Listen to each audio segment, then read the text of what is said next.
गुजरात में बारिश के मौसम की शुरुआत तो हो चुकी है, लेकिन उसी बीच शिनोर से ये खबर सामने आई है, जहां पर अब तक सही मात्रा में बारिश नहीं हुई है, जिसके मद्देनजर किसान काफी परेशान हैं। दरअसल यहां पर अगर जल्द ही बारिश नहीं बरसी तो फिर किसानों की फसल को नुकसान पहुंच सकता है। ऐसे में बारिश के खिंच जाने के मद्देनजर किसान काफी ज्यादा चिंतित है। સિનોર તાલુકાના માંજરોળ ગામનો રહેવાસી છું. મારું નામ પટેલ શાંતિલાલ હીરાભાઈ છે. જે અત્યાર સુધી માત્ર 6.5 ઇંચ જેટલો જ વરસાદ પડેલો છે, જે ખેતી લાયક નથી.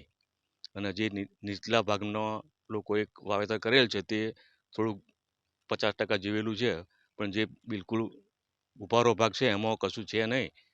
અને જો હવે વરસાદ થઈ જાય સારો તો લોકોને બહુ સારું રહે. હવે આ દિવેલાની પણ સિઝન મૂકવાની આવી ગઈ છે. अब खबरों से लगातार अपडेट रहना हुआ आसान। बीआरजी न्यूज आपके मोबाइल स्क्रीन पर। आज ही बीआरजी न्यूज की mobile app Google play store और ऐप स्टोर से डाउनलोड करें और खबरों से लगातार जुड़े रहें।